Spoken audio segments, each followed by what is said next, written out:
तो custom house agent का form निकल चुका है। जो भी इसमें इंटरेस्टेड हैं वो फॉर्म भर सकते हैं और कस्टम हाउस एजेंट एग्जामिनेशन के लिए वो अपीयर हो सकते हैं। तो आइए हम बात करेंगे कि कैसे ये सारा प्रोसेस है और कहाँ आप जाके फॉर्म देख सकते हैं। तो नमस्कार, मैं धीरज स्वागत करता हूं अपने YouTube channel India import export में। तो हम जानेंगे, जैसा कि आपने पहले जो कस्टम हाउस एजेंट पे जो मैंने वीडियो बनाया था, तो पहले का आप वो वीडियो जाके देख सकते हैं विस्तृत जानकारी के लिए। फिलहाल मैं आपको बताऊंगा कि फॉर्म कहां से निकला है, उस फॉर्म के अकॉर्डिंग क्या है और कैसे ये एग्जामिनेशन शेड्यूल होता है।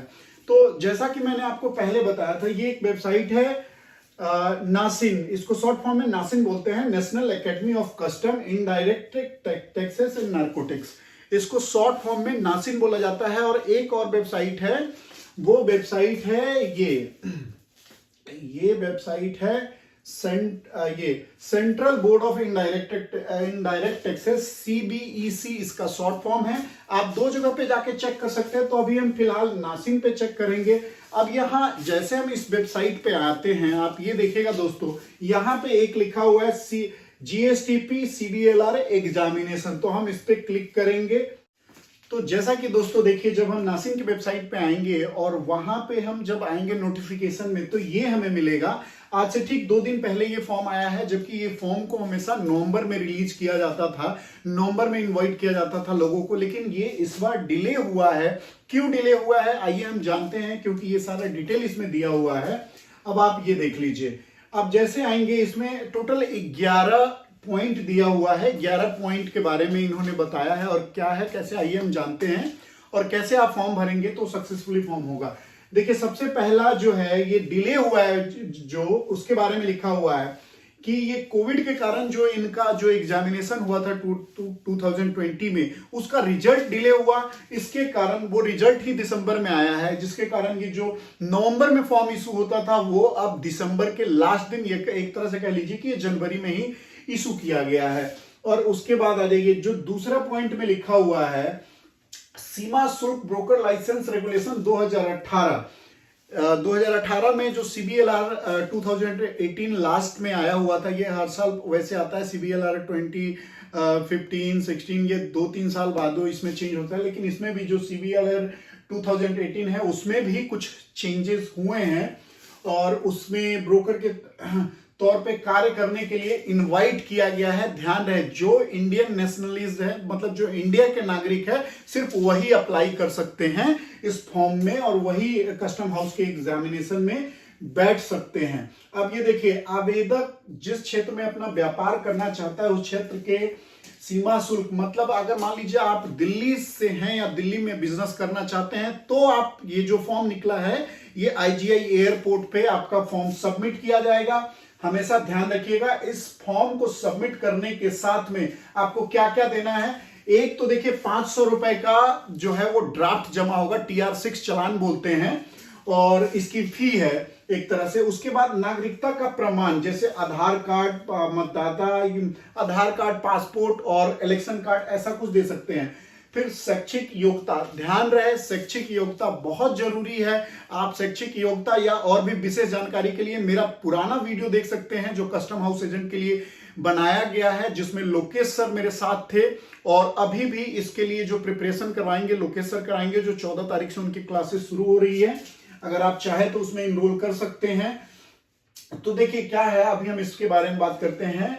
तो आपका मोबाइल नंबर, ईमेल आईडी और भी आपका जो भी दस्तावेज, जैसे आपका सर्टिफिकेट वगैरह, और ये सब 2 तरीके से जमा किया जा सकता है। एक तो स्पीड पोस्ट भी कर सकते हैं और एक बाई हैंड जमा करा सकते हैं। ध्यान रहे कि स्पीड पोस्ट कभी ना करें, बाई हैंड ही जाके कराएं। क्योंकि देखिए, जो आपका ये चौथा पॉइंट है, इसमें साफ क्लियर किया गया है कि ये पहले ही आप उस पेपर को चेक करा ले। एक्चुअली IGI एयरपोर्ट पे एक पॉलिसी सेक्शन है, वहां जाके आप पहले पेपर चेक करा सकते हैं कि सर ये फॉर्म सही से भरा है, मैंने जो सर्टिफिकेट लगाया है वो सही तरीके से है। अगर आप क्या करेंगे कि मान लीजिए आप स्पीड पोस्ट कर देते हैं और उसमें कुछ गलत होगा, तो उसको हटा दिया जाएगा, उसको इंटेंड नहीं किया जाएगा। दूसरा क्या है कि ये जो है लिखित परीक्षा CBLR 2018 रेगुलेशन 6A, जो जो CBLR 2018 है उसके अकॉर्डिंग ही इसमें क्वेश्चन पूछे जाएंगे। जो CBLR 2018 में बताया गया है उसके अकॉर्डिंग ही क्वेश्चन इसमें पूछा जाएगा। उसके बाद में क्या है, परीक्षा में उपस्थित होने हेतु जो आपका ID कार्ड वगैरह दिया जाएगा, वो जो दिया जाएगा वो 17/2 तक जारी कर दिया जाएगा। जैसे कि जो फॉर्म का जो डेट है, जो आप यहां देखेंगे, ये जो आवेदन करने का डेट है 11/1/2021 टू 10/2/2021, मतलब ये 1 महीने का टाइम है कि आप 1 महीने के अंदर, मतलब लास्ट डेट जो है 10/2/2021 के शाम के 6 बजे तक आप फॉर्म सबमिट कर सकते हैं।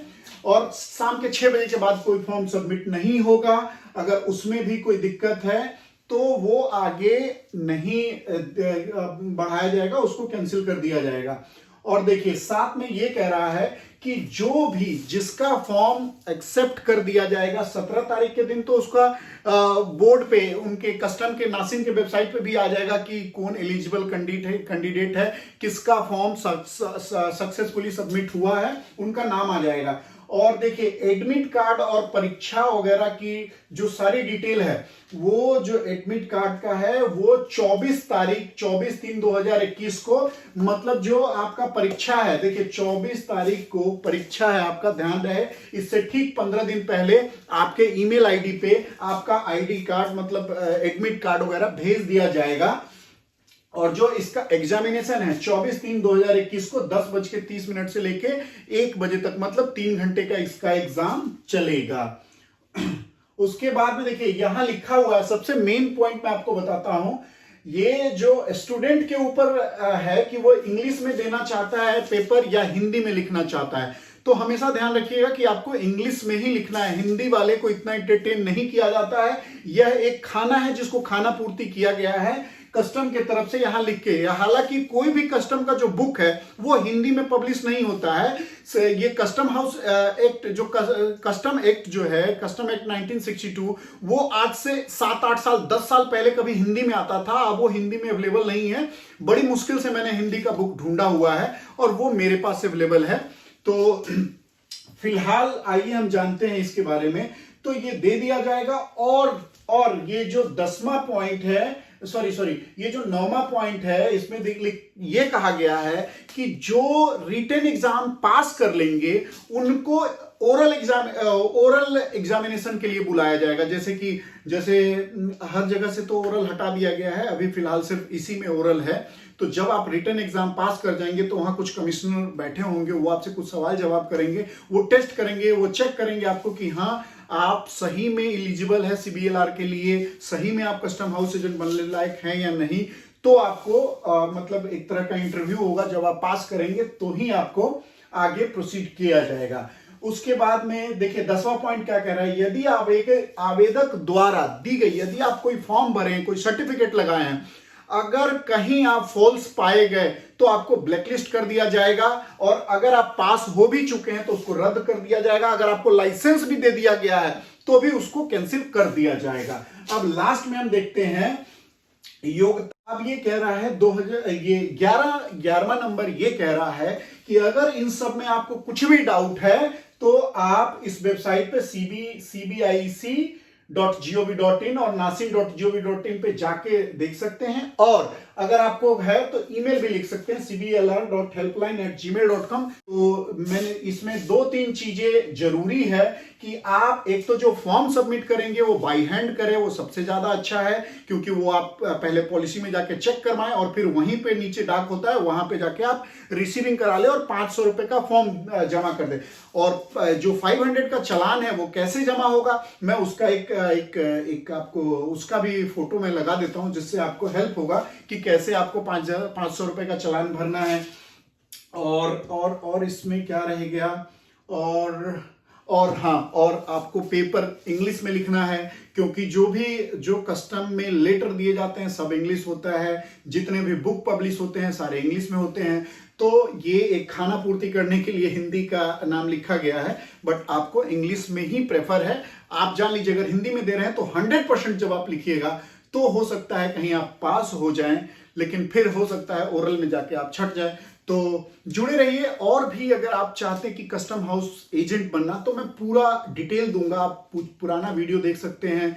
आपको एक CBLR 2018 जो है अमेंडमेंट जो हुआ है उसमें, उसके ऊपर भी मैं आपको 1-2 दिन के अंदर वीडियो बनाऊंगा। तो जुड़े रहिए मेरे साथ। नमस्कार, जय हिंद।